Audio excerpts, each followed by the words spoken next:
خی گەورە سڵاوتان لەبێت بینەرانی بەڕێز و خۆشەویست خۆپیشاندانەکانی بەغدا و چەند پارێزگایەکی دیکەی عێراق بەردەوامن و حکوومەتی هەرێمی کوردستانیش لە بەیاننامەیەکدا پشتگیری بۆ مانەوەی عادل عەبدولمەهدی سەرۆکوەزیرانی ئێستایی عێراق دووپات دەکاتەوە ئەمشەو سەرەسەر بەردەوامی خۆپیشاندانەکان و هۆکاری پشتگیری حکوومەتی هەرێم لە عادل عەبدولمەهدی بۆچی دەکرێتەوە ئایا کورد باشە پشتگیری بکات و لەگەڵ مانەوەیدا بیا خودم پشتگیریە زیانی بۆ کورد هەیە لە داهاتوودا بە میوان دەرێک لە بەڕێزان لە ستۆدیۆی سەرکی محەممەد حسێن بەڕێوەبەری ناوەندی عێراقی بۆ لێکۆڵینەوە و شیکاریە سیاسیەکان هەروە لە هەولێرەوە زانە ڕۆستایی ئەندامی پێشووی پەرلەمانی عێراق سەرەتا ڕاپۆرتێک دەبین. خۆپیشاندانەکان بۆ هەڵوەشاندنەوەی سێسەرۆکایەتەکەی عێراق بەردەوامن. موقتەدا سەدریش دەڵێت دەست لە کارنەکێشانەوەی عادل عەبدولمەهدی دۆخی عێراق وەک سووریا و یەمەن لێ دەکات. لەگەڵ بەردەوامی خۆپیشاندانەکان موقتەدا سەدر ڕێبەری ڕەوتی سەدر لە هەژماری تایبەتی خۆی لە تۆڕی کۆمەڵایەتی تیویتەر بڵاوی کردەوە لە داهاتوودا بەشداری لە هیچ هاوپەیمانێتیەک سەبارەت بە پێکهێنانی حکومەت ناکات. ڕێبەری ڕەوتی سەدر سەرزەنشتی سەرۆکوەزیرانی عێراق دەکاو دەڵێت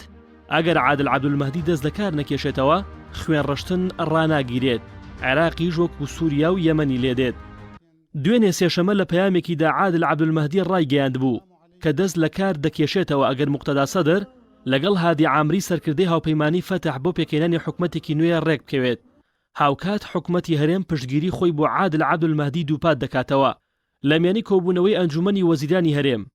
مەسرور بارزانی سەرۆکی حکومەتی هەرێم ڕایگەیاندووە لەگەڵ داوای ئەڕەوا و ئاشتی خوازانی خۆپیشاندەرانن، بەڵام دژی بەکارهێنانی توندوتیژین لە هەر لایەکەوە بێت. تێکچوونی بارودۆخی عێراقیش لە بەرژەوەندی خەڵکی هەرێمی کوردستان و عێراق نییە. سەرۆکی حکومەتی هەرێم ئاماژە بەوەش دەکات پشتگیری لە سەرۆکوەزیران عادل عەبدولمەهدی بۆ ئەنجامدانی چاکسازیەکان و پێشکەشکردنی خزمەتگوزارەکان دەکات. لە هەمان کاتیشدا هیچ گۆڕانکاریەک لە دەرەوەی ڕێکارە دەستوری و یاسایەکان پەسەند ناکەین. ڕێگەش نادەن هیچ گۆڕانکاریەک لە دەستوری عێراق ڕوو بدات کە دژی ماف و خواستەکانی خەڵکی کوردستان و قەوارەی فیدراڵی هەرێمی کوردستان بێت. لەلایەکی ترەوە نوێنەری نەتەوە یەکگرتوەکان لە عێراق سەردانی خۆپیشاندەرانی لە گۆڕەپانی تەحریر لە بەغدا کردو داوای دیالۆگێکی نیشتیمانی بۆ دەستنیشانکردن و دۆزینەوەی وەڵامی خێرا بۆ دۆخەکە دەکات. ماڵپەڕی نەتەوە یەکگرتوەکان لە عێراق بڵاوی کردەوە جینیان هێنس نوێنەری تایبەتی سکرتێری گشتی نەتەوە یەکگرتوەکان لە عێراق بە خۆپیشاندەرانی ڕاگەیاندووە حکومەت ناتوانێت بە شێوەیەکی تەواو گرفتە کەڵەکەبووەکانی ڕابردوو لە ماوەی ساڵێکدا چارەسەر بکات. عێراقیەکانیش دەتوان زمینەی هاوبەش بۆ بنیادنانی ئایندێکی باشتر بۆ هەمووان بدۆزنەوە. بعضی از کشورهای مرتجع منطقه لە هەمان کاتیشدا ڕابەری باڵای شۆڕشی ئیسلامی ئێران داوا لە بەرپرسانی عێراق و لوبنان دەکات کاری لە پێشینەی چارەسەری ئەو دۆخە بێت کە بۆتە هۆی تێکچوونی ئاساییشی وڵاتەکەیان. دەربارەی داواکاری خۆپیشاندەرانی عێراق و لوبنان عەلی خامنەیی دەڵێت خەڵکەکەیان هەندێک داواکاریان هەیە کە مافی خۆیانە، بەڵام دەبێت بزان ئەو داواکاریانە لە چوارچێوەی یاسادا قابلی جێبەجێکردنن. خۆپیشاندەرەکانی عێراق بۆ شەشەم ڕۆژ لەسەر یەکی لە بەغدا و چەند پارێزگایەکی دیکەی بەردەوامن. بەپێی زانیارە ڕۆژنامەوانەکانیش هەریەکە لە موقتەدا سەدر ڕێبەری ڕەوتی سەدر کە خاوەنی 56 کورسی پەرلەمانە لەگەڵ هادی عامری سەرۆکی هاوپەیمانی فەتح کە خاوەنی 47 کورسیە چەند کۆبوونەوەیشان لە بارەی دانانی جێگرەوەیەک بۆ عادل عەبدولمەهدی کردووە، بەڵام نەگەیشتوونەتە ڕێکەوتن.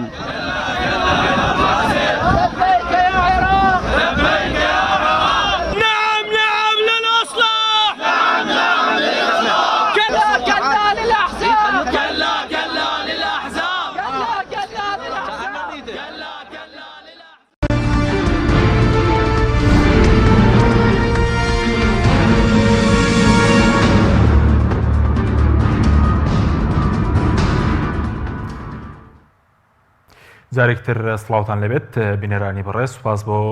میوانەکانمان کاک محەممەد بەخێر بەنگە سەرتا لە بەڕێستانەوە دەست پێ بکەین. هۆکاری بەردەوامی خۆپیشاندانەکان یاخود تەوقیتی سەرهەڵدانی خۆپیشاندانەکان لە سەردەمی عادل عەبدولمەهدی بۆچی دەکرێتەوە؟ سەرەتا سوپاس بۆ دەرفەتە. لە ڕاستیە من هیچ قسەیەکم نییە لەسەر تەوقیتەکەەوە ناشمێ بە جۆرە قسە بکەم گومان لەسەر تەوقیتەکە دروست بکەین، چونکە ئەوەی خۆپیشاندەران داوایەکەن و ئەو وەزعش کە خۆپیشاندەران تیاژین هەمووی ئەومان پێڵێ کە ئەوانەی کە ئێستا خۆپیشاندانەکەن ناڕزایی دەرەبرن لە دژی 16 ساڵی ڕابردووی تەبەقەی حکومڕانی عێراق لە دژی ئەو هەموو زوڵم و زۆر و نەعەدالەتی و فەساد و گەندەڵەی کە لە 16 ساڵە ئەوان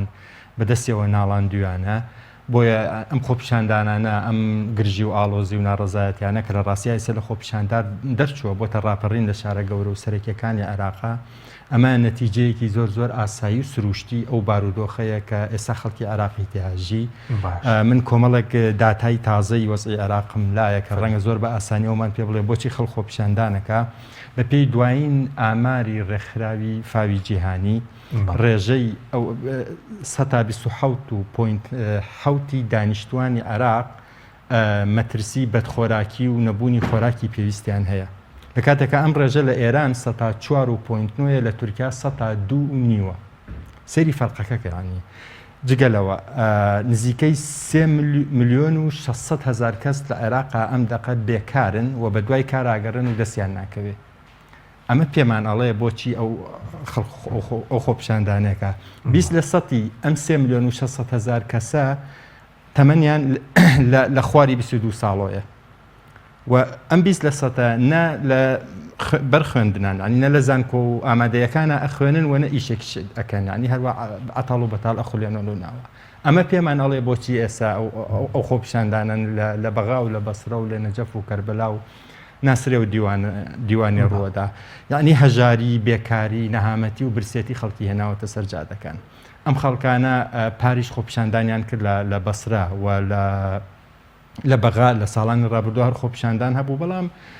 تەبەقەی حاکمی ئەو کاتە و دام و دەستگا ئەمنیەکان توانیان کۆنتترۆلیان بکەن و سەرکوتیان بکەن یەک لەبەرەوەی خۆپیشاندانەکان لە سنوورێکی دیاریکرااو بوو یا بۆ هەر لە بەسرە بوو نەگەیشتە شارەکانی کە و لە بەغدایش چەند هەزار کەسێک بوون لە مەیدانی تەحریرا کۆ بوونەوە، بەڵام ئەم جارە خۆپیشاندانەکان بە ملیۆنانە و ئەم ملیۆنانە تا بەیانی بە سیارەوە لەسەر جادەکان ئەخولێنەوە تەحەدای ئەو هیناکەن ئەو مەنعە تەجەولەکەن کە حکومەت فەرزی کردووە، خێمەیان هەڵداوە و ماونەتەوە ئیسە بەڕاستی بۆتە ڕاپەڕینانی لەوە دەرچوە بڵێن خۆپیشاندانێکی ئاسایی یا خۆپیشاندانێکی ڕاستە خۆپیشاندانی مەطلبیە، بەڵام لەوە دەرچوە بڵێن ناڕزایەتی فیئەیەکی خەڵکی عێراقە سەبۆتە ڕاپەڕینێک بە مەلاین خەڵک لە شارە گەورەکانی باشە. بەس عادل عەبدولمەهدی خۆی خۆڵکێنەری و قەیرانیە خود بۆی ماوەتەوە لە حکومەتەکانی پێشووە کە ئێستا لە سەردەمی ئەودا ئەو خۆپیشاندانە لە ڕاستی عادل عەبدولمەهدیش قوربانیەکی ئەو قەیرانەیە، یعنی ئەگەر تۆ سەیری باگراوندی عادل عەبدولمەهدی بکەی ڕەنگە لەناو ئەو تەبەقە حاکمەی لە 16 ساڵی ڕابردووە لە بەغا بینیومانە کەسی تیانە بێ بەقەدر عادل عەبدولمەهدی گونجاوتر بێ بۆ ئەوەی ئیدارەی عێراق بکە و لە ڕووی کواڵیتی و ئاستی تێگەیشتن و مامەڵە و ینی خەلفیە و تاریخی ئەم پیاوە ڕەنگە لە هەمویان باشتر بێ، بەڵام ئەویسە ئیدارەی حکومەتێکە کە ئەم حکومەتە بە مەلاین خەڵکی وڵاتەکەی خۆی برسی کردووە، بێکاری کردوون، تووشی هەژاری و دامایی و برسێتی کردوون. ینی تەسەورکە ڕێژەی ئەو کەسانی ختورەی 127.7 خەڵکی عێراق لە مەترسی بەدخۆراکی و برسێتیان هەیە لە مسر کە ئێمە مسر بە وڵاتێکی لات و داما و برسیە زانین ئەم ڕێژەیە 4.5 بەڵام لە عێراق 27.7 تۆ وەرە بەراورد کە عێراق وڵاتێکی نەوتیە عێراق ساڵانە ملیارەها دۆلار خەرجەکە بە بوجەی گشتی و بەو شتانە. ئەم خەڵکە بەم هەژاری و داماویەوە ئەبینێ پەرلەمانتارێک بە خۆی و حیمایە و نەسرە و مخەسساتەکەی و ماگانە زیاتر لە 20 ملیۆن دینار لە بوجەی گشتی ئەبینێ مەسەلەن بە سەدان هەزار بندیوار هەیە کە هەر ئەمانە هیچ ناکەن و ماگانە معاش وەرەگرن ئەبینێ بە مەلاین دۆلار بە فیڕۆدرێ لە وڵاتە خەڵکی والێ کرد. سپاس دەکەم کاک محەممەد لای بەرزەگەر بچین هەولێرێک کاکزانە زۆر سپاس بۆ بەشداریتان لە بەرنامەکەماندا گە سەرنجێک هەبێت لەسەر خۆپیشاندانەکانی عێراق دواتر قسە لەسەرەوە بکەین کە ینی پێ وایە حکومەت تێرێن بۆچی پشگیری مانەوەی عادل عەبدولمەهدی دەکات کە ئەمڕۆ و توێتی پشگیری دەکەن، پێ وایە پشگیریە شتێکی باشە؟ بەناوی خوای گەورە میهرەبان، سڵاو لە میوانی بەڕێزتان و لە بینەرانی ئازیزیش. بێگومان ئەو دۆخەی ئێستا عێراق پێیدا دەڕوات دۆخێکی چاوەڕوانکراو بوو ئەگەر ئەمە خوێندنەوە بکەین بۆ ڕێژەی ئەو خەڵکەی کە بەشداری کرد لە دو هەڵبژاردنەکانی ئەنجومەی نوێنەرانی عێراق بە پێی هەندێک لە سەرچاوەکان زیاتر لە 170 خەڵکی عێراق بەشداری نەکردووە لە دەنگدان. ئەمە ئاماژەیەکی گرنگ بوو دەبووە سەرکردەکانی عێراق لێی حاڵی ببانە. ئێستا ئەم باردۆخە هاتۆتە ئاراوە چیتر تەحملی ئەوە ناکات ئەم واقعە بەردەوام بێ کەواتە پێویستە هەرێمی کوردستانیش خوێندنەوێشی ڕاستی بۆ ئەم باردۆخە هەبێ و لە دژی شەپۆلی ناڕزایەتەکانی خەڵک نەوەستێتەوە چونکە ئەمڕۆکە بەرپرسانی هەرێمی کوردستان ڕای دەگەێنن پشتیوانی لە حکوومەتەکە عادل عەبدولمەهدی دەکەن خۆی ڕاستە لە ڕووی سیاسیەوە ئەوان کە بەشێکن لە حکوومەتەکە وەزیریان لە ناو حکوومەتە هەیە ئەمە ڕەنگە تا ئەندازێک پاساو بێ بەڵام بەم زەقیەی کە حکوومەتی هەرێم ڕای بگەێنی ئەوان لەگەر مانەوەی عادل عەبدولمەهدین و لەگەر پاراستنی ئەو حکوومەتان ئەمە بەڕای من لە ڕووی میلیەوە شتێکی باش نەبوو پەیامێکی باش نەبوو کە خەڵکی کوردستان لەم گۆڕانکارانی عێراق لە کوێدایە ئایا لەگەر بەرەی داخوازیکارانی چاکسازی و گۆڕانکاریدایە یان لەگەڵ مانەوەی ئەم واقعە پڕ نەهامەتی و پڕ گەندەڵی و پڕ نادات پەروەریەیە کە ئێستا لە عێراق و لە هەرێمی کوردستانیشەیە بۆیە دەبواە هەڵوێستی حکوومەتی هەرێمی کوردستان هاوسەنگتر بواە لەمەی ئێستا ئەمڕۆ بە زەقی باسکرا کە پشتیوانی لە حکوومەتەکەی عادل عەبدولمەهدی دەکەن. بەڵێ بەس لابردنی عادل عەبدولمەهدی بۆ کورد خراپ نییە ڕەنگە ینی پەیوەندی بۆ بێ کورد مەترسی هەبێ یاخود ئێمە تەنها شتێک کە پشتگیری عادل عەبدولمەهدی دەکەین مەسەڵەی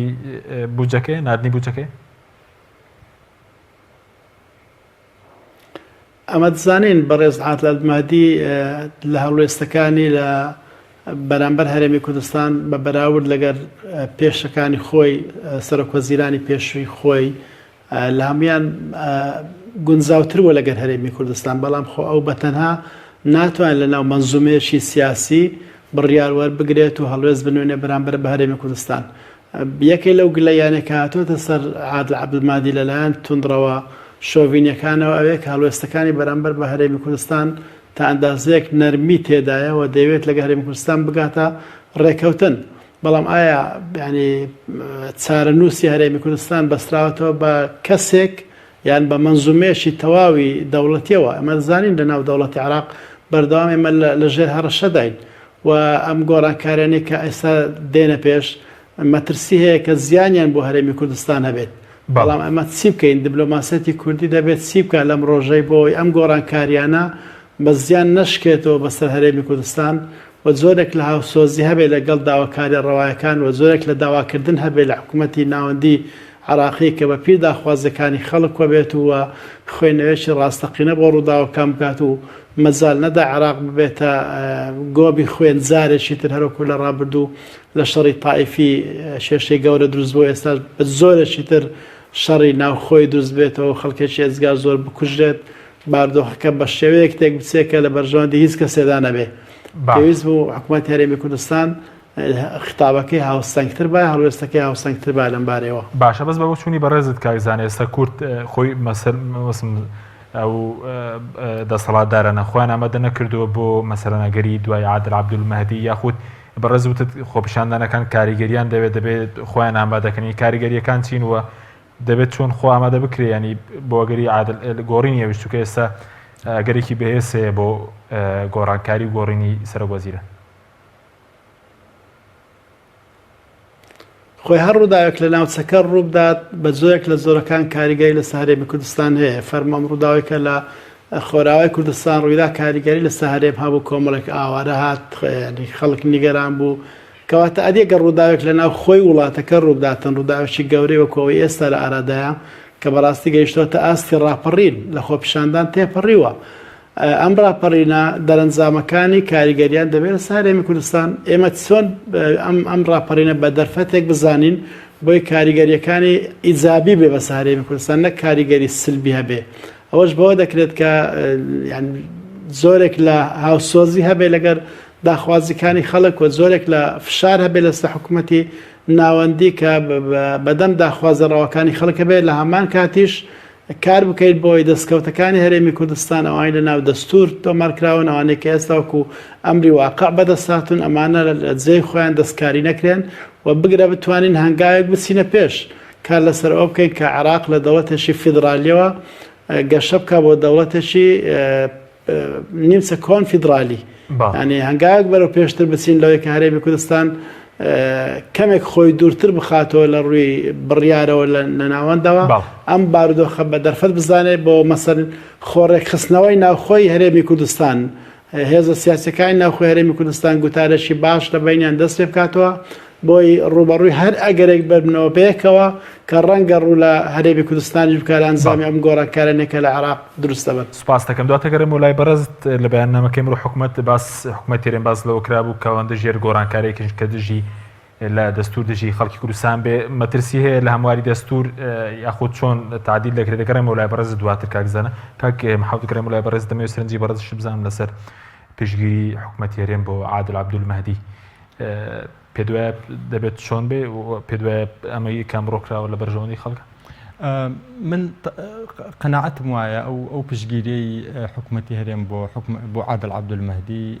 مادام هاوڕێنیە لەگەڵ پشگیری بۆ داخوازی ڕەواکانی خۆپیشاندەران مادام هاوڕێنیە لەگەڵ پشتگیریان بۆ با بڵێن هەڵوێستیان لە دژی ئەو سەرکوتکردن و کوشت و کوشتارەی لە بەغا و کەربەلا و دیوانێ و ناسرێ و بەسرا بەردەوامە هەڵوێستێکی غەڵەتە ناکرێتەوە لەبەر عادل عەبدولمەهدی بە مەلاین خۆپیشاندەری عێراق بکەیتە دژمنی خۆت یا بڵێن بیان تۆنێری دووری دژمن نابنێت دژمن بەڵام هەڵوێستیان خراپە بێ بەرامبەر هەرێم و خەڵکی کوردستان لە دەڕۆژی داهاتووە لە دوو ساڵی داهاتووە ئەمانن ئەم خۆپیشاندەرانە هەڵوێستی شەقامی عێراقی مووقفی سیاسی ڕسمی حکوومەتی فیدراڵی عێراق ڕنگ ڕێژەکە ناکرێتەوە هەر لە ئێسەوە ئەمانە پاڵ پێوە بنێ بۆی هەڵوێستێکی دژمنکارانیان هەبێ بەرامبەر خەڵکی کوردستان بۆیە من تەسەورەکەم ئەو هەڵوێستەی حکوومەتی هەرێمی کوردستان هەڵوێستێکی زۆر خراپ و زۆر غەڵەتە هەڵوێستێکە زۆر بە خراپی دراسەکراوە بڵێن بۆ کورد بەدیلی باشتر نیە لە عادل عەبدولمەهدی بۆیە هەڵوێستی حکوومەتی هەرێم لەم ڕوانگەیەوەیە کە ئەو لەگەڵ کورد باشە بۆ نمونە موچەکەی ناردووە بۆ هەرێم ئەزانی چەند جارێ من نازانم ینی لە کورد مەبەستمان کێ ئەگەر مەبەستمان ئەو نخبە سیاسی تەبەقەی حاکمی کوردستانە ڕاستە چونکە ئەمان حەزەکەن هەمیشە حکوومەتێک یا تەبەقەیەکی حاکمی فاسدی فاشلی گەندەڵی لاواز لە بەغا هەبێ بۆی بڵێن ئەها خۆ بەغاش لە ئێمە باشتر نییە بەڵام ئەگەر مەبەست زۆرینەی خەڵکی کوردستانە من پێم وایە بە پێ کۆمەڵە حسابات و ینی ژمارە و ئامار و داتا مانەوەی ئەم حکوومەتە نەبۆ خەڵکی کوردستان باشە نەبۆ خەڵکی عێراق باشە جا لە سەرەتاوە بابزان عادل عەبدولمەهدی چی کردووە بۆ خەڵکی کوردستان پارەکەی ناردووە حکوومەتی کەی عەبادی ئەم سەرەتا دەستی کرد بە پارە ناردن بۆ خەڵکی کوردستان حکوومەتەکەی عەبادی 370 میلیارد دیناری ماگانە نارد بۆ حکوومەتی هەرێمی کوردستان عادل عەبدولمەهدی هات ئەم ژمارەیە گۆڕی بۆ 452 میلیارد دینار ینی فەرقەکەی عەبادی و عادل عەبدولمەهدی 135 میلیارد دینارە پارتیوێکێتی بە کەمکردنەوەی ئەو بندیوار و ئەو گەندەڵی پلە تایبەت و ئەمانە بە تۆزێک ئیسلاحات ئەتوانن 335 میلیارد دینار بگەڕنەوە بۆ بودجێ هەرێمی کوردستان و تر پێویستی بەم تەنازولە نەیەکرد پێویستی بە قومارکردنەوە نەیەکرد بە هەڵوێستی خەڵکی کوردستان و خەڵکی کوردستانی عێراق لەوانەیە تا 50 ساڵ و 100 ساڵی کەس شەریکن لەگەڵ خەڵکی عێراق لەگەڵ عێراق ئاژین تەنانەت ئەگەر دەوڵەتێکی سەربەخۆش لە کوردستانە دروست بکەن ئێمە هەر دراوسێ ئەو خۆپیشاندەرانانەی کە ئێستا لە شەقامەکانی بەغا و نەجەف و کەربەلای بۆیە هەر هەڵوێستێک هەر بڕیارێکی سیاسی سەرکردایەتی هەرێمی کوردستان کە مغامرە بکە بە تێکدانی پەیوەندی شارعی عراقی و شارعی خەڵکی کوردستان و بڕیارێکی غەڵەتە و ئەبێ زۆر بە وریایی و مامەڵە لەگەڵ ئەو وەزعا بکرێت چەند پشتگیری لە عادل عەبدولمەهدی کرێ ئەبێ ئەوەنەش پشتگیری لە داوەڕەواکانی خۆپیشاندەران کرێ ئەبێ ئەوەنەش لە دژی زوڵم و ستەم و سەرکوتکاری و کوشت و کوشتار و خەتڵ و ئامی ئەو هێزە ئەمنیانە بین یا ئەو میلیشیا قەناز بەدەستانە کە کەس نازانێکێن ئەنی ئەبێ بە وریایی و مامەڵە لەگەڵم کەیساب کرێمە ئەمە داوای میلەتێک بەس هەوڵێکێ لەلایەن کۆمەڵێک مەسەلەن پەرلەمانتار و سیاسی وەکاتمی مەسەلەن بەیاننامەیەک دەربکەن و ئارەسەی خۆپیشاندان وەکو پشتگیریەک بۆ خۆپیشانە پێ دوایە کاریگەری دەبێت یاخۆ شتێکی باش بەڕای من شتێکی زۆر باشە هەر تەعاتوف و هاوسۆزیەک ئەگەر لە ناو خەڵکی هەرێمی کوردستانە هەیە زەرورە نیشان بدرێ بە خۆپیشاندەرانی عێراق بە خەڵکی عێراق پێیان بڵێن تەماشاکەن ئێمە شەکوی ئەوە معاناتمان هەیە بەدەست گەندەڵیەوە بەدەست نخبەیەکی دەسڵاتداری نامەسوولەوە بەدەست خراپ بەڕێوەبردن و خراپ ئیدارەکردنی وڵاتەوە ئێمە هاوسۆستانین مەفروزە پێیان بوترێ ئێمەش دەنگمان لەگەڵ دەنگتانانە و غەمبارین بەوەی کە ڕۆژانە لە گەنجەکانتان شەهید دەکرێت و بریندار دەکرێت ینی قسایە تایسە زیاتر لە 6,000 بریندار هەیە زیاتر لە 270 شەهید هەیە ئەخر ئەمە کارەساتە ناکرێت و خەڵکی شەریکی عێراقی داوای پارۆ بوجە لە عێراق ئەەکەی ناکرێت هەڵوێستت نەبێ بەرامبەر ئەم کاری سەمرۆیی کە ڕۆژانە لەسەر جادەکانی عێراق باشە بەس ئەبینی وەکو خۆپیشاندانەکان هیچ جگە مەسەلەن کاریگەریشی دەبێت لەسەر هەرێم ئەم بەردەوامیانی کاریگەرێکی گەر هەبێت چۆنە ینی جگە لەسەر مەسەلەن لەسەر کوردیش لە بەغداد مەسەلەن ئایا لەمە دووە بەغدا چۆن مامەڵ لەگەڵ هەرێم دەکات ئەم خۆپیشاندانانە بەرەی دژ بە گەندەڵی بەهێزەکە لە هەولێر و لە بەغاش لە کوردستان و لە عێراقشە ئەم خۆپیشاندانانە لە ئێستا کە تازە دەستی پێکردەوە هێشتا کەس نازانێت کۆتایەکەی کێ و چۆن ئەبێت و کەی تەواوە بێ لە ئێستا حکوومەتی عێراق و پەرلەمانی عێراقی ناچار کردووە ینی کۆمەڵێک ئیسلاحات و چاکسازی معنادار و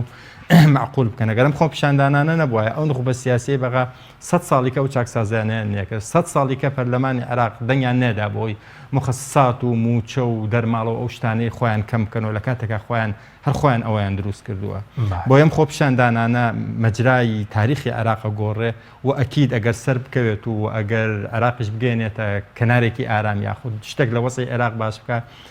کاریگەری ڕاستەخۆیە بێ لەسەر هەرێمی کوردستان و ئەگەر بە دیوەکەی تری چاوەزی عێراق خراپ بکات و تێکی بداوەک ئەوەی لە سووریا و لە یەمن ئەیبینین ئەکید هەندیز کاریگەری خراپی ئەبێ لەسەر هەرێمی کوردستان هەمیشە سیاست و ئیدارەدانی وڵات لە هەولێرە ڕنگدانەوەی ئەوەیە کە لە بەغا ڕوەدا لە بەغا وەزع باش بێ لە هەولێریش باشە لەوێ خراپ بێ لێرەش خراپ باشە سپاسیم دواتر گەڕێنەوە سەر ئەوەی کە چۆن بەرەی دژە گەندەڵی لە کوردستان بەم خۆپیشاندانانە بەهێز دەبێت دەکرێن وڵای بەرز کاکزانە سەبارەت بە مەسلەی گۆڕینی دەستور و ئەمڕۆ حکوومەتی هەرێمیش باسی لەو کردو کەوان دژێر هەموارێکن کە سەلاحیەتەکانی حکوومەتی هەرێم کەم کاتەوە ینی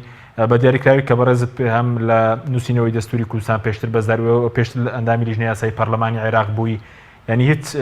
مەترسیەکەیە لەسەر گۆڕینی دەستور ئەوەی کە ئێستا ئەو لیژنەی کە لە پەرلەمان پێکاتوە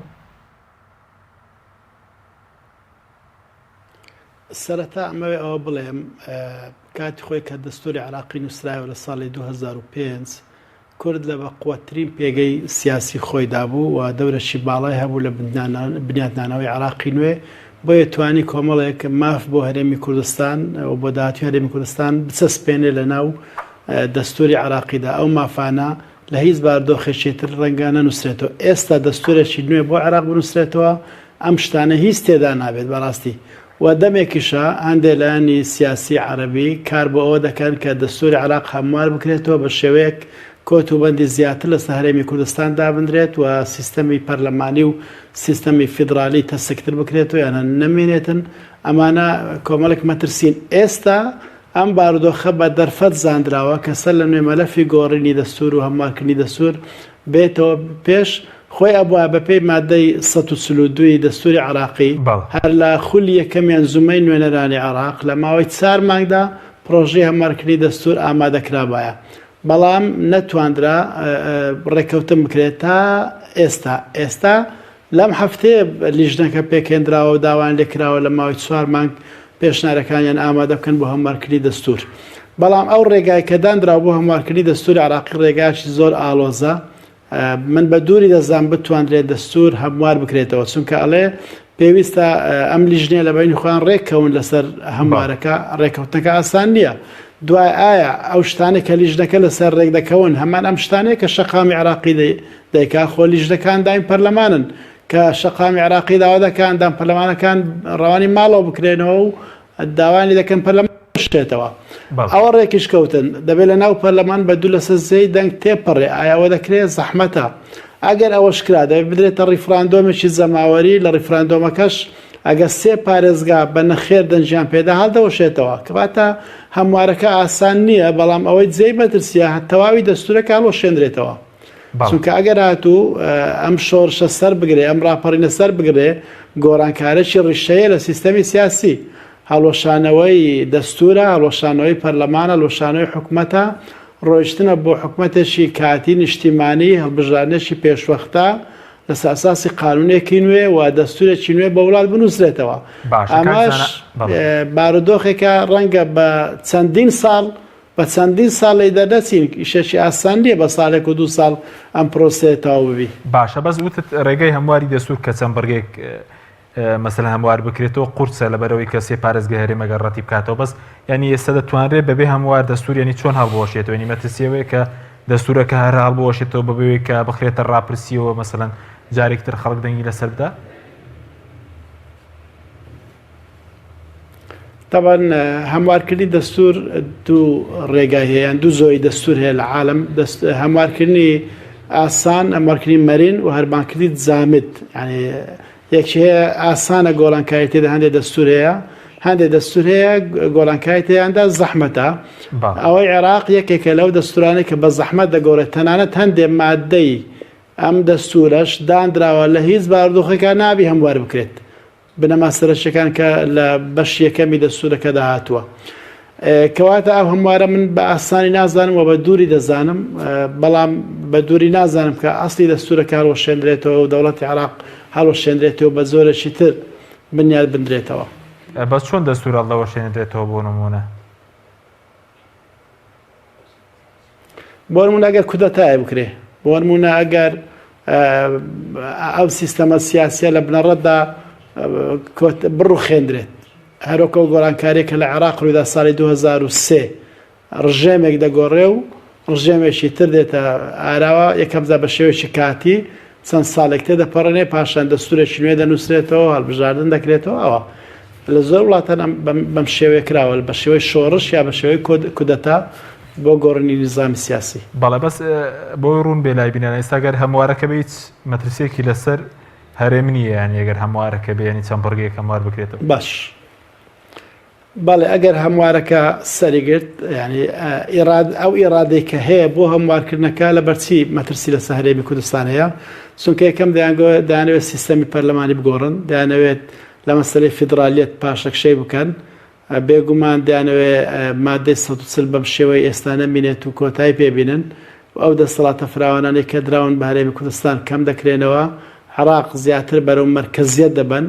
ئاستی دیموکراتیت لە وڵات کەم دەکەنەوە زیاتر کار بۆ ئەوە دەکرێت کە سیستەمەکە بێتە سیستەمێکی سەرۆکایەتی سەرۆکێکی دیکتاتۆری دادپەروەر ئەگەر شتیوە هەبێ حکمی عێراق بکات بەم شێوەیە بانگەشە دەکرێت ئێستا جاگەر ئەم شتانە سەر بگرن و بکرێت ببینە مادەی دەستوری کەواتە هەرێمی کوردستان باردۆخی باش نابێت ئەم فیدراڵێتێکە هەشەوەکو خۆی نامێنێ ئەو مافە دەستوریانێکە بەدەستیشمە ناتوونە کەم دەکرێنەوە وەکو محافەزەکانی کەمان لێ دێتەوە و پێویستە هەرێمی کوردستان لەم ڕۆوە کاری جددی بکات بۆ ئەوی بە کەمترین زەرەر لەم باردۆخە دەربازی بێ باشە ئەوش بەچی دەکرێت بەەوە یەکەم هاوسۆزیێکی زەماوەری هەبێ لەگەر زەماوەری ڕاپەڕی و دوام پەرلەمانتارەکانمان و دیبلۆماسیەکانمان کارێکی جددی بکەن لە کاتی گفتوگۆکانی نووسینەوەی دەستوری هەموارکردنەوەی دەستور بوونێکی بە قوتیان هەبێ و هەروەها علاقاتە دیبلۆماسیەکانیشمان لەگەر دەوروبەر و لەگە وڵاتان بەهێز بێ لە مرۆڤ کار بکرێ بەوەی بەلای کەم ئەم دەستکەوتانی بەدەست هاتوون ئەمانە لە ناو نەچن ئەگەر نەشتوانین هەنگاوێکی تر بچینە پێشەوە بەڵێ کاکزان زۆر بە کورتی ئەگەر هەرێم نیە و هەموار دەستورە سێپارێزێک کەڕەت بکاتەوە دەستورەکەش ڕەت دەکرێتەوە و ئەگەر هەموارێکی وای نی مەسەلەن گۆڕانکارێن تێدا بێت بە پێی دەستوری ئێستا ئەگەر سێ پارێزگا لە پارێزگاکانی هەرێم زۆرینەیان بە نەخێر دەنجیان بە هەموارەکەدا کەواتە هەموارەکە لە سەرجەم وڵات هەڵدەوەشێتەوە. سپاس دەکەم بەڵێ بینەرانی بەڕێز ناوبڕێکی کورتمان هەیە و دوای ناوبڕەکە دەگەڕێنە وڵاتان لەگەڵمان بمێنەوە. تۆپ ئارت تاکە بریکاری تۆڕی میدیایی کۆمەڵ بۆ دروستکردن و بڵاوکردنەوەی ڕیکلام. تۆپ ئارت. ئایا تا ئێستا بیرت لەوە کردوتەوە کە ئینتەرنێتێکی بێسنوور بەکاربێنی یان بیرت لەوە کردوتەوە کە بۆ هەفتەیەک یان 2 هەفتە ئینتەرنێتی بێسنوور بەکاربێنی سەرڕای هەموو ئەمانە تا ئێستا بیرت لەوە کردوتەوە کە بۆ یاری ئەلکترۆنیەکان ئینتەرنێتی بێسنوور بەکاربێنی بێگومان نەخێر فانسی نێت هەموو ئەم کێشانەت بۆ چارەسەر دەکات تۆش دەتوانیت بۆ ماوەی هەفتەیەک یان 2 هەفتە یان مانگێک بەردەوام بێسنوور لەگەڵمان بیت ئێستا خزمەتگوزاریەکانمان لەم شوێنانە بەردەستە سلەیمانی شارباژێر شارە زوور هەڵەبجە سەی سادق عربەت پێنجوێن بازیان تاسڵوجە و زەرگوێز فانسی نێت هەمیشە ئینتەرنێتی بێسنوور. ئەم کوڕانەوی چالاکە حەزی لە چپسێکی چاکە بۆیانینی لای تاکە زۆر تەندروستە و زۆر پاکە ئەم چەشناوی فاریە حەزی لە چپسێنی نییە مینی تامی سروشتیە هیچ چپسێک وەک ئەو نییە هەژوانیش کوڕێکی جوانە حەزی لە ئاهەنگێرانە لە یادی لەدایک بوونەکەی چپسی نینی بوو هەڵبژار دەکەی نینی هاوڕێی مناڵانە تامی خۆشە و بێزیانە بۆن و ڕەنگی هەمە جۆرە شێوە و قەبارەی زۆرە وشاری نینی تامێکی لە یاد نەکراو.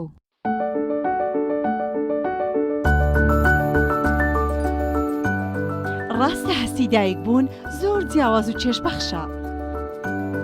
بەڵام بەرپرسیارەتێکی قۆرسیشە. ئەرچی دایک پاراستنی تەندروستی و گەشەکردنی منداڵەکەیەتی.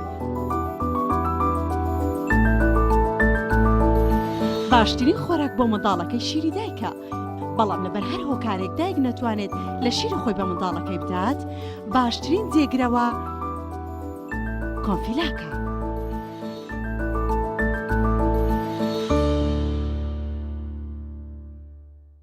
هەمومان حەزمان لە برنجە. برنجێک تامی ڕاستەقینەی برنجمان پێ ببەخشێ. بازار جمەی دێت لە برنج، بەڵام بژاردەی من برنجی دۆلفینسیە. بە تام و بۆن هاوشێوەی برنجی کوردیە. 100% سروشتیە. برنجی خڕی دۆلفینسی شێفە گەورەکان سەرسامەکات. بۆیە بێ دوودڵی بژاردەی من و کابانی ماڵە. تا ئێستا زۆر جۆری برنجم تاقی کردوێتەوە، بەڵام هیچیان وەک دۆلفینسی نییە. تامێکی ترە ئێوەش دەتوانن تاقیکەنەوە. دۆلفینسی باشترینمان بۆ هەڵبژاردن. تۆپ ئارت تاکە بریکاری تۆڕی میدیایی کۆمەڵ بۆ دروستکردن و بڵاوکردنەوەی ڕیکلام. تۆپ ئارت.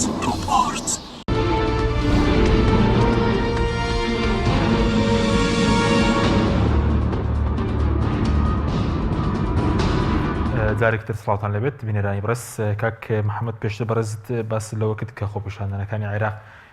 بەرەی دژە گەندەڵی لە کوردستان بەهێز دەکە، ینی چۆن بەهێزی دەکەوە، کاریگەریەکە چۆنە؟ کە خەڵکی کوردستان حکوومەتێکە بینێ لە بەغا بەلانی کەمی گەندەڵیەوە بە زۆرترین شەفافیەتەوە وەزارەتێکی نەوتیان هەیە هەموو مانگێک داتاکانی فرۆشتن و هەناردەکردن و بە بازاریکردن و هەموو شتێکە خاتە سەر وێبسایتەکەی بۆی خەڵک بخوێنێتەوە. لێرە ئێمە کەس نازانێ مەلەفینەوە چۆنە و داتا و ژمارە نییە و کەس نازانێت چۆنە فرۆشترێ پارەکەی بۆ کوێچێ، چەنی بۆ کۆمپانیایە، چەنی بۆ تورکایە، چەنیەوە بۆ قاسی حکوومەت. کە ئەم بەراوردەیە کادیا کە ئەم جیاوازیە گەورە بینێ لە بینی بەقا و لێرە ئەو وەختە خەڵکی کوردستانی مەطلب و داواکاری چاکسازی لا دروستە بێ و کۆی بینیمان لە 2011 یا لە ساڵانی پێش 2011ش. بۆیە ئەکید ئەمە زەخت دروستەکە لەسەر ئەم حکوومەتی ئەم کابینە حکوومەتی هەرێم و ڕەنگەل کابینەکانی دوای ئەمەش کە تۆ ئەبینی لە عێراقا چاکسازیەکرێ لە موچەی پلە باڵاکانە لە تەقاوەتی پەرلەمانتارانە یا هەموو ئەم چاکسازیانش بە ئاراستەیەکە لە خزمەتی تەبەقەکانی خوارەوەیە، لە خزمەتی خەڵکی هەژار و کەم درامەت و ئەوانەیە کە مستەفید نین لە بوجە و لە دام و دەستگاکانی کەرتی گشتی. ئەمەش پاڵێنتە خەڵکی کوردستان و داوای چاکسازی بکەن و فعلەن داوای ڕیشە کێشکردنی گەندەڵی و نهێشتنی گەندەڵی بکەن، چونکە لە بیرمان نەچێ ئەوەی گەندەڵی ڕاگرتووە و ئەوەی ناهێر لە چاکسازی بکرێ هەمووی لە کوردستانە لەوانەیە لە 100 کەس کەمتر بێ. ئەوانن کە با بڵێن وەکو کە ئێستا دەستیان کردووە بەسەر دەسڵاتی سیاسی و ئیداری و دارایی هەرێمی کوردستانە. وەکی تر ینی زۆربەی ئەندامانی پارتی و یەکێتی کە حزبی دەسەڵاتدارن لە وڵاتایە گۆڕان بەرژەوەندی ئەمانیش لەوایە چاکسازی بکرێ. بۆیە ینی نخبەیەکی زۆر کەم و بچووک لە کوردستانە بەرژەوەندی لە بەردەوامی ئەو نائەدالەتی و گەندەڵیایەکە هەیە. بە ئاسانی ئەتوانرێت زەخت لەم نخبە بکرێ ئەگەر خەڵک ئیرادەی هەبێ و ئەگەر خەڵک ببینێ لە تەنیشتی ئەوان دۆخەکە لە بەغاو لە عێراق باشترە و بەرەو چاکسازی ڕاستەقینە. باشە بەس خەڵک چاوەڕێ ئەو بوو کە یاسای چاکسازی لە کوردستان پرۆژە یاسای چاکسازی بێتە پەرلەمان تاکو ئێستا نەهاتووە وەجگە چاوەڕێ و کە شەفافیەتی نەوت کە ئێستاندێک زانیاری باز لەوکردنەوەی داهاتی نەوت بە ناوی قەرز و نایەتە وەزارەتی دارایی و تەنانیوەکەی دەدرێ بە وەزارەتی دارایی. ئەزانی چی بەبێ زەختێکی جدی لە شەقامی کوردستانەوە بەبێ بوونی ئۆپۆزیسیۆنێکی چالاک بەبێ بوونی میدیایەکی سربەخۆ و ئازاد قەت چاوەڕێی چاکسازی و ئیشی باش لەم تەبەقە حاکمەی کوردستان مەکە، چونکە ئەمانە خۆیان لە ئەساسا کێشەکانیان دروست کردو. ئەوەی ئێمە پێڵێن گەندەڵی ئەوەیە کە ئەمانە بە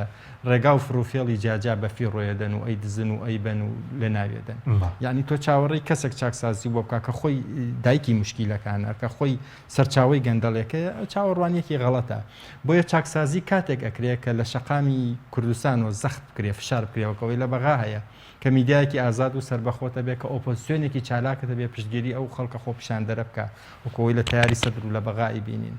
بۆیە قورسە چاوەڕێی چاکسازی بکەی هەتا ئەم فاکتەرانە نەبێت کە یارمەتی چاکسازیەدا. تۆ تا ئێوارە بڵێ چاکسازی خەڵک بەدەم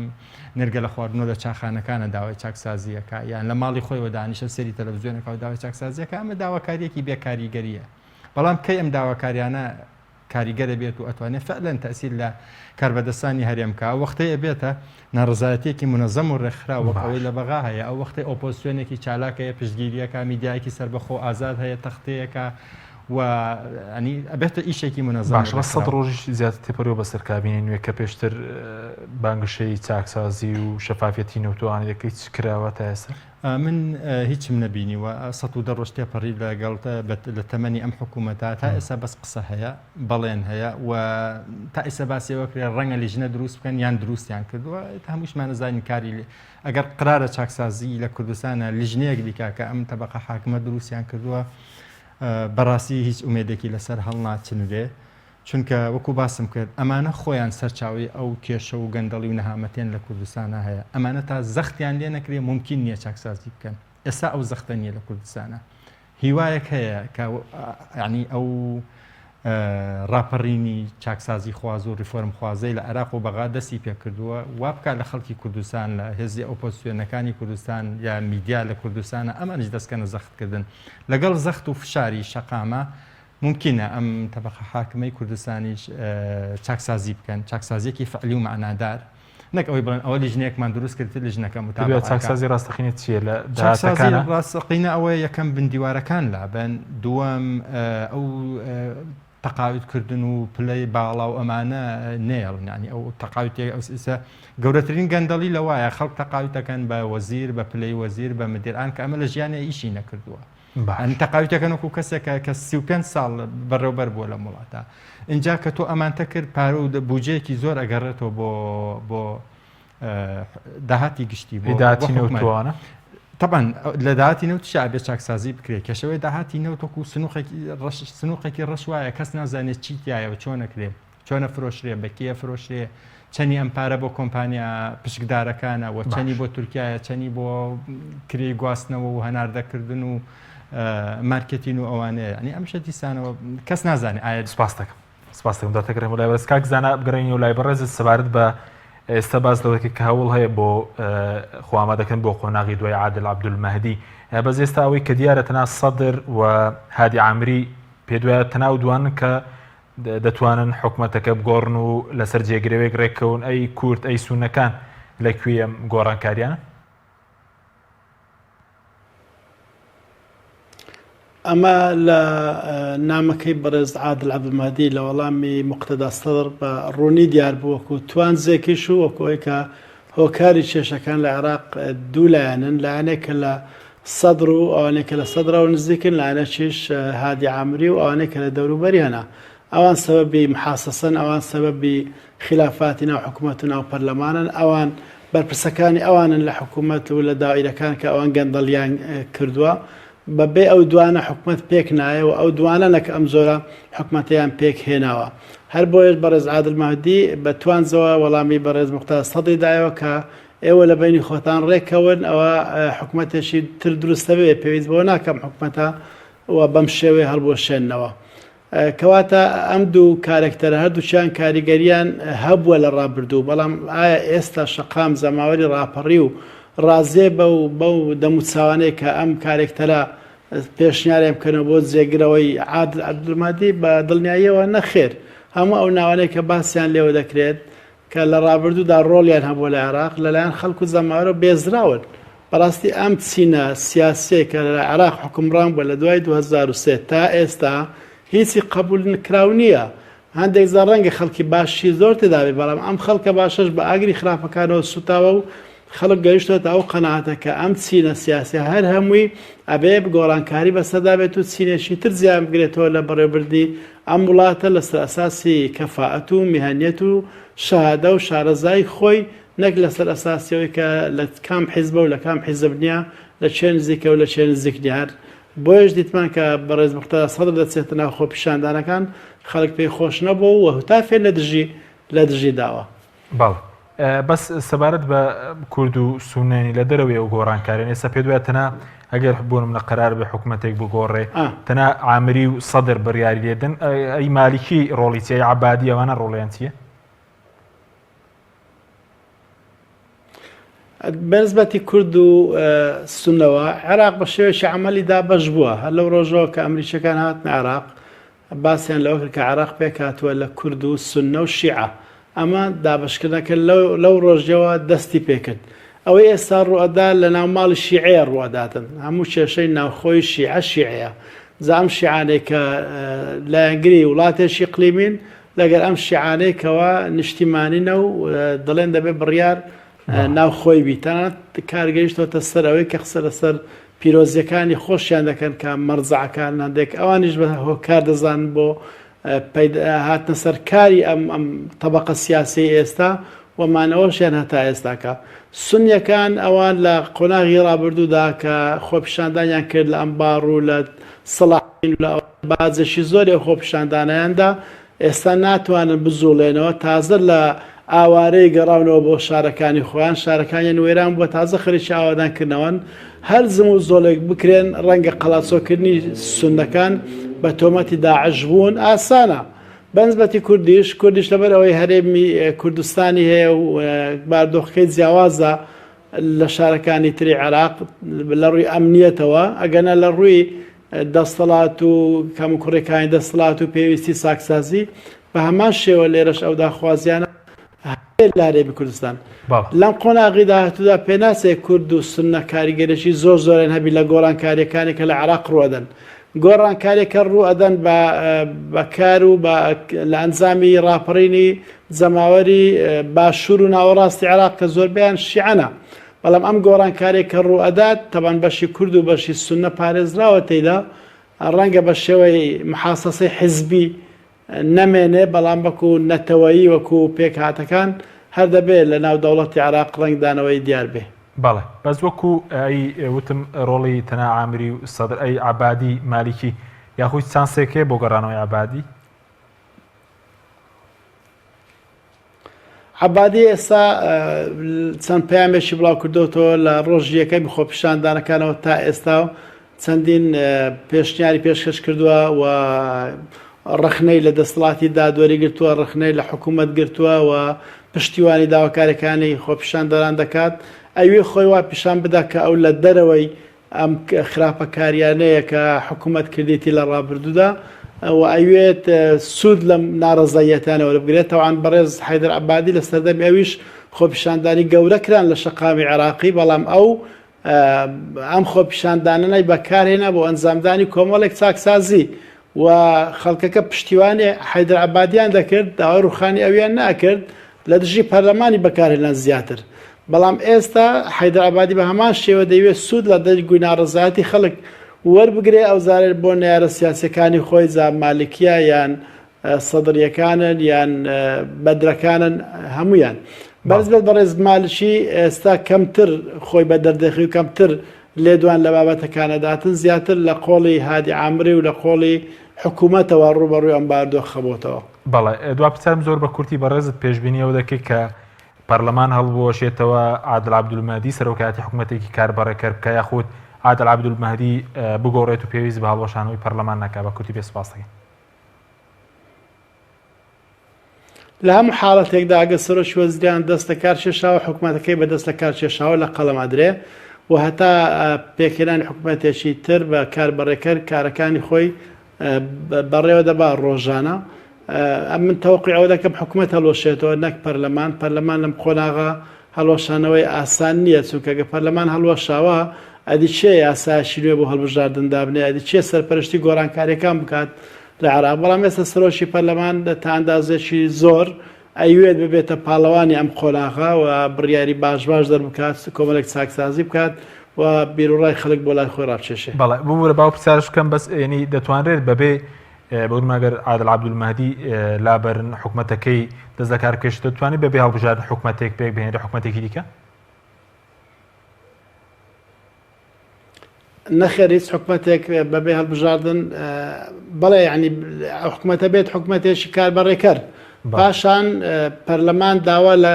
کوتلە پەرلەمانیەکەی زۆری نەدەکاتەوە کە کاندیدێکی تر پێشکەش بکە بۆ سەرۆکی وەزیران وات هەر ئەم پەرلەمانە دەتوانێت چەندین حکوومەت بگۆڕێت ئەم حکوومەتە دەستە کارکێشێت حکوومەتێکدا بنێ بەبێ ئەوەی پێویستەوە بێ پەرلەمان هەڵوەشێتەوە. بەڵێ سوپاس دەکەم کاک زانە کاک محەممەد بەچوونی بەڕێزدەوەی کە هەڵبژاردننی پێشوەختانێک بە چارەسەریزان چارەسەرە بۆ دۆخی عێراق. هەڵبژاردننی پێشوەخت ئەکرێت چارەسەر بێ دوای ئەوەی کە یاسایەکی نوێی هەڵبژاردن دەرەکرێت دروستەکرێت. چونکە ڕێیەکەیە کە ئەم یاسای هەڵبژاردنەی ئێستا هەیە بەس بۆ ئەوە دیزاین کراوە کە هەمان ئەم دەموچاوانە و ئەم هێزە سیاسیانە بێنێتەوە بۆ حکوم بە جۆرێک ینی بەندەکانیان داڕشتەوە کە هەر تەنیا هێزە گەورەکان و کووانەی حزب بەسەرێکەکان کە 16 ساڵە دەسڵاتدارن لە عێراق هەر ئەوانە بێنەوە حکوم. بۆیە ڕێی زۆربەی شارەزایان یا ئەو سەرکردەی خۆپیشاندانەکانیش وایە ئەم پەرلەمانە بەپەلا تعدیلی ئەم یاسایە بکە بە شکلێک کە لانی کەمی عەدالەتی تایە و دوای ئەوە ئەم پەرلەمانەش هەڵبوەشێتەوە. چونکە وەکو کاک زاناش وتی 170 خەڵکی عێراق بەشداری نەکردو لە دەنگدانانی ئەم پەرلەمانە لە باشترین حاڵەتە نوێنەری 130 خەڵکی عێراق و ما باقی نوێنەری دەنگی تەزویرە. ئێستا بابڵێن پەرلەمانێک یا نوێنەرانێک عێراق بەنەڕێوەکە بە تەزویر چوونەتەوێ. بۆیە خودی پەرلەمانەکە بۆ خۆی کێشەیە. ئێستا زۆربەی یەکێ لە داواکاری سەرەکیەکانەوەی ئەم پەرلەمانە هەڵبوەشێتەوە دوای ئەوە یاسایەکی نوێی هەڵبژاردن دەرەکات. ئەگەر یاسایەکی نوێی هەڵبژاردن دەربکرێت و ئەگەر ئەم پەرلەمانەش هەڵبوەشێنرێتەوە ڕێک لە دوای یاساکە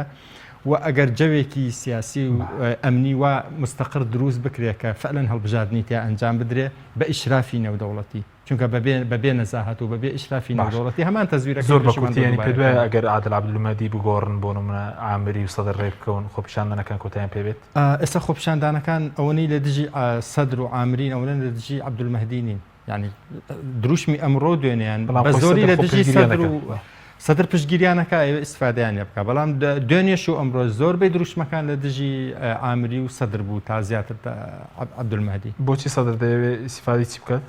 سەدر ئەوێ لە قۆناغی دوای ئەم خۆپیشاندانانە هەم دیست وەکو بەهێزترین هێز لە عێراق بمێنێتەوە ئەو هێزە بێ کە زۆرینەی ئەبێت و حکوومەت تەشکیلەکە و بۆیە ئەویش گەمەکە لەگەڵ هەڵبژاردنەکانە ئەوە سواری شەپۆلەکە بێ بە زمانی سیاسەتی عێراق. سپاس دەکەم سپاس بۆ بەڕێز محەممەد حوسێن بەڕێوەبەری ناوەندی عێراقی بۆ لێکۆڵینەوەی شکاری سیاسیەکان لە سودۆی سەرەکی هەروەها لە هەولێرەوە زانا ڕۆستایی ئەندامی پێشووی پەرلەمانی عێراق. سپاس بۆ بینەرانی بەڕێز سپاس بۆ هاوکارانم تا بەرنامەیەکی دیکە خواتان لەگەڵ.